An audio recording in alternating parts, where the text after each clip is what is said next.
Bien, nuevamente aquí en la columna de Filosofía y Política para De Fogón en Fogón, Radiográfica de Buenos Aires, en la columna de Filosofía y Política, en la cual mezclamos una cantidad de cosas en este mundo en el cual es importante poner en diálogo distintas burbujas, ¿no? O sea, estamos en realidad es que a veces cada uno está autorreferido y hemos optado por convocar a la generación 83 en su diversidad, pluralidad, no solamente en aquellos que ejercieron roles, como este caso, estos tres compañeros y compañeras que están presentes en este momento, sino aquellos que también estuvieron en la base, en distintos lugares, digamos, ¿no?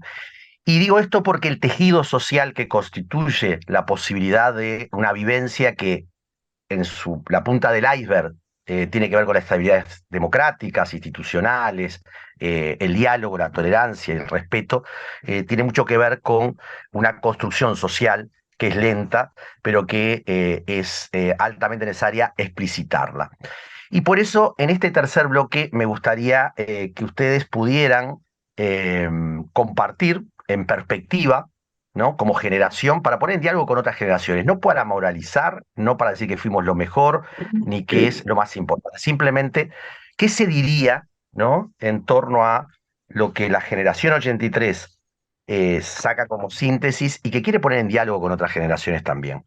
Y le daría primero la palabra a Ana Agostino, que a ver desde dónde ella, en pocos minutos, daría una perspectiva de lo que se podría poner en diálogo de agenda con otras generaciones. Los dos Álvaros hablaron de la creatividad y yo creo que de alguna manera cuando comentaba ese ambiente opresivo, esa sensación de que nada iba a ser posible porque tenías todo restringido y sin embargo nos animamos desde la novedad, ¿no? Nos animamos a cambiar, nos animamos a leer lo prohibido, nos animamos a inventar acciones que nunca se habían hecho. Y cuando yo pienso en el presente, que no hay dictadura, pero en realidad estamos viviendo un momento histórico tremendo, un momento histórico además caracterizado, yo diría que el principal problema hoy es el cambio climático, pero el cambio climático no es un fenómeno que ocurrió, sino que es resultado de un modelo económico de producción, de consumo, que se impone, que además ha generado en la gente joven, hay muchos análisis sobre la ecoansiedad, hay una sensación de gente joven de que el futuro, quién sabe cómo va a ser y si van a poder influir o no. Es decir, esa sensación de que tampoco están en control, de que hay poderes, como nosotros podíamos tener la dictadura, hay poderes económicos, poderes políticos de un peso enorme. Y yo creo que ahí está justamente la coincidencia, pensar desde otro lugar. Me parece que hay mucha gente joven que también se está planteando, bueno, hay que cambiar el modelo, pero hay que cambiarlo de raíz.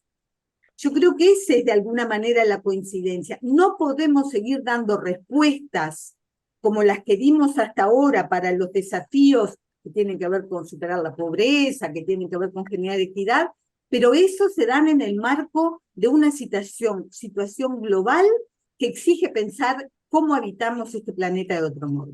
Y ahí hay una ¿Cómo maneja? enorme coincidencia con nuestra generación que tuvo que pensar Ujú. cómo habitamos este mundo opresivo de otro modo.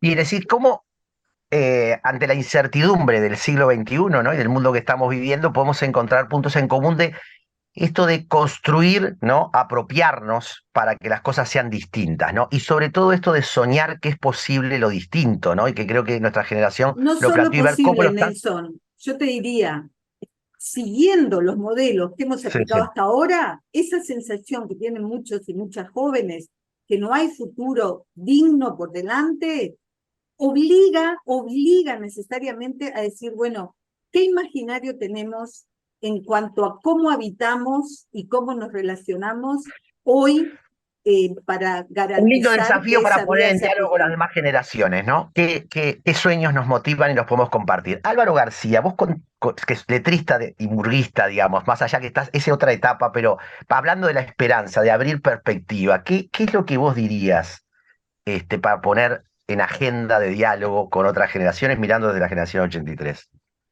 Yo diría, desde la generación 83, si en aquel momento nos unió el espanto y nos unió algún sueño, digamos, la democracia claramente, el retorno a la democracia claramente, pero luego de eso, una visión bastante borrosa de cómo iba a ser el resto del futuro.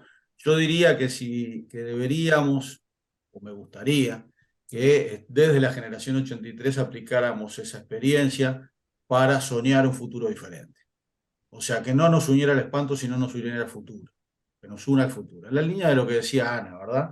Hay una Ujú. serie bueno, de aspectos que tiene el mundo de hoy, de tendencias mundiales insoslayables, como el cambio tecnológico brutal, como el cambio climático y la crisis ambiental, como la irrupción de los feminismos, de las diversidades, de las reacciones en contrario, como los cambios demográficos, la concentración del ingreso, de la riqueza que se viene produciendo en el mundo desde los años 80 y en Uruguay también, sobre todo en términos de riqueza, las pandemias, la nueva situación geopolítica mundial.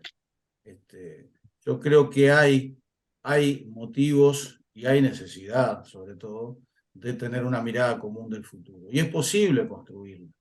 Creo que es inevitable trabajar en términos de largo plazo. Tenemos ejemplos claros en la historia, ¿no? Tenemos un Ujú. vallismo de comienzos de siglo que imaginó un país distinto. Digo, para ir citando las diferentes tiendas políticas. Tenemos un Wilson Ujú. Ferreira Aldunate que en la década del 60 pensó en términos de largo plazo en su área, en el tema del agro, la Y el ganadería aporte en de la CIDE, Uruguay. ¿no? Claro, su participación en la CIDE bueno, por supuesto, Enrique Iglesias y todo el equipo que trabajó allí. Y Estaba Astori en la CIDE, ¿eh? ¿Te estaba acordás? Sí. Astori, estaba Servino, estaba Curiel, Servino. sí, sí, Muy eran bien, todos muy jóvenes bien. también. Era otra generación 63 sería. Este, y, y creo que tenemos que hacer el esfuerzo ese como país.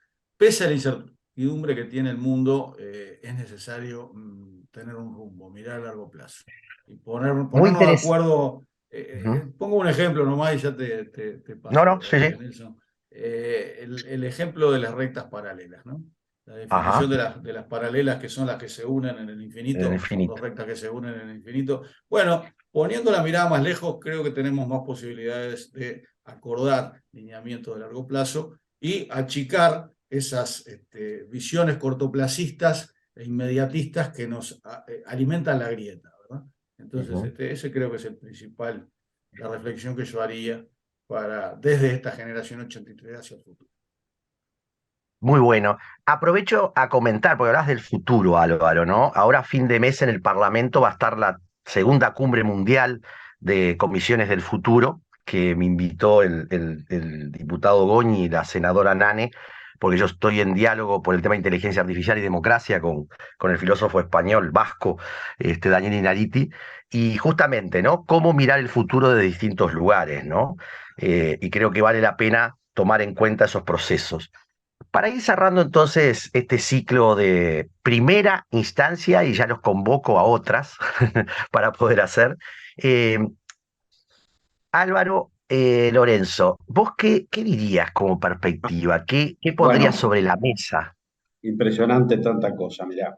Yo, que me gradué de abogado, después hicimos con mi mujer ingeniera, un MBA, nos desperfilamos totalmente de las profesiones originales y hoy estoy al frente de una empresa cuya razón de ser es la sostenibilidad ambiental y social, ALUR.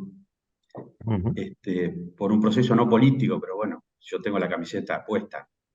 Y Está bien, bueno, está bueno. y es justo lo que decía Ana sobre la sostenibilidad o el propio Álvaro sobre los nuevos temas, las nuevas causas, las nuevas causas. Tú cerrabas el anterior hablando de Jürgen Habermas y el tema de las Ujú. generaciones me hiciste acordar de otro querido compañero fallecido en un accidente, el José Miguel Otegui, que era integrante del CDC por Ah, egresados, con afinidad política gremial de mi lado, que en una reunión con un grupo de jóvenes nos dijo, los cambios no los hacen las corrientes, los hacen las generaciones. Entonces, ¿qué decirle a ajá, las generaciones de ahora? Nosotros también lo somos, pero los jóvenes de ahora. claro. Y bueno, que los cambios los hacen las generaciones y esa prospectiva confluyente que planteaba Álvaro, o los temas que planteaba Ana también, me parece que son temas que pueden darnos causa o darles a los jóvenes causas. Lo importante es militar las causas, comprometerse con las causas, de la forma en que en este momento se puede hacer, con mucho más herramientas que permiten que todos participen con independencia de lo que eran las nuestras, que era juntarse en un lugar, participar, hacer asambleas, ¿no? Esa era la forma. Hoy hay otras formas, bueno, tú estás en eso, acabas de decir, investigando otros temas espacios. Exacto, entonces eso me parece que es lo importante.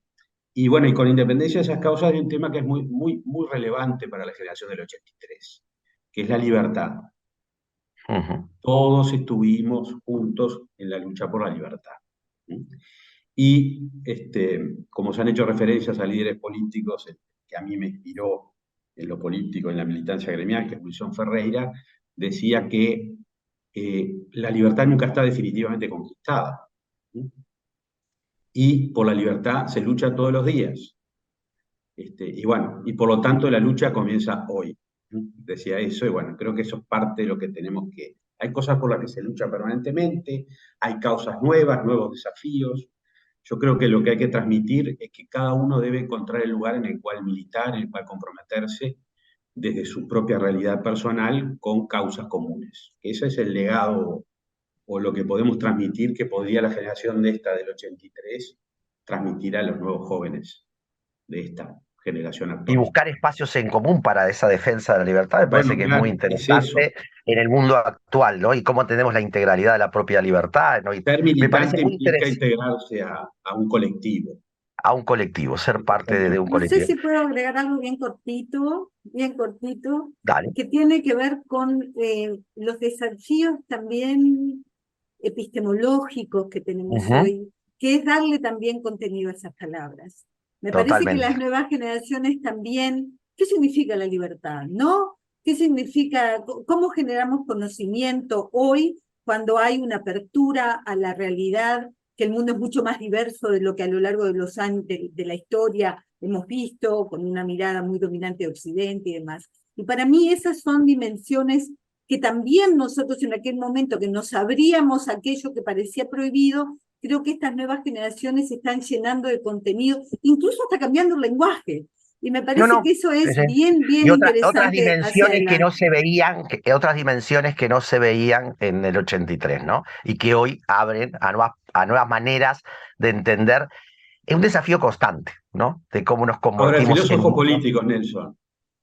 Los filósofos políticos. Leer a Philippe Petit sobre ese concepto de la libertad. Sí. No como ausencia de restricción, sino como ausencia de dominación. Es muy interesante la visión.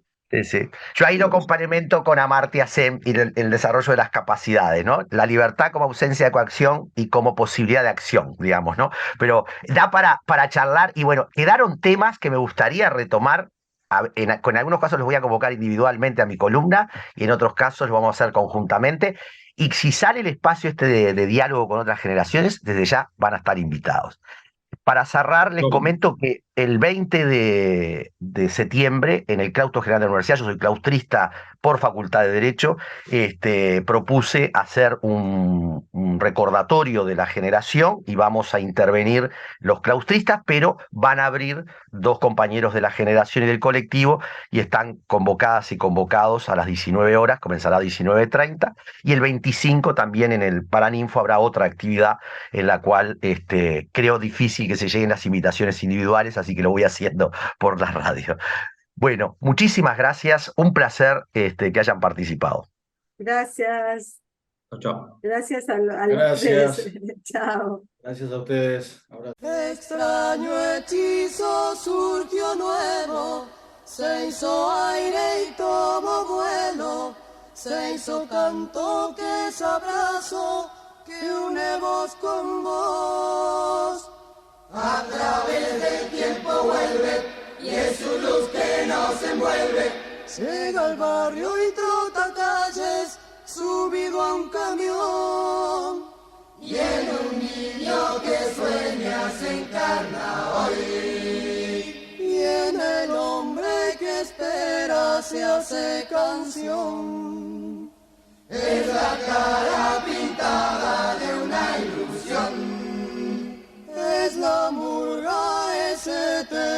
hechizo. El pueblo inventó. Al fin llegó lenta la hora de la partida. Bebemos juntos el viejo vino de la despedida.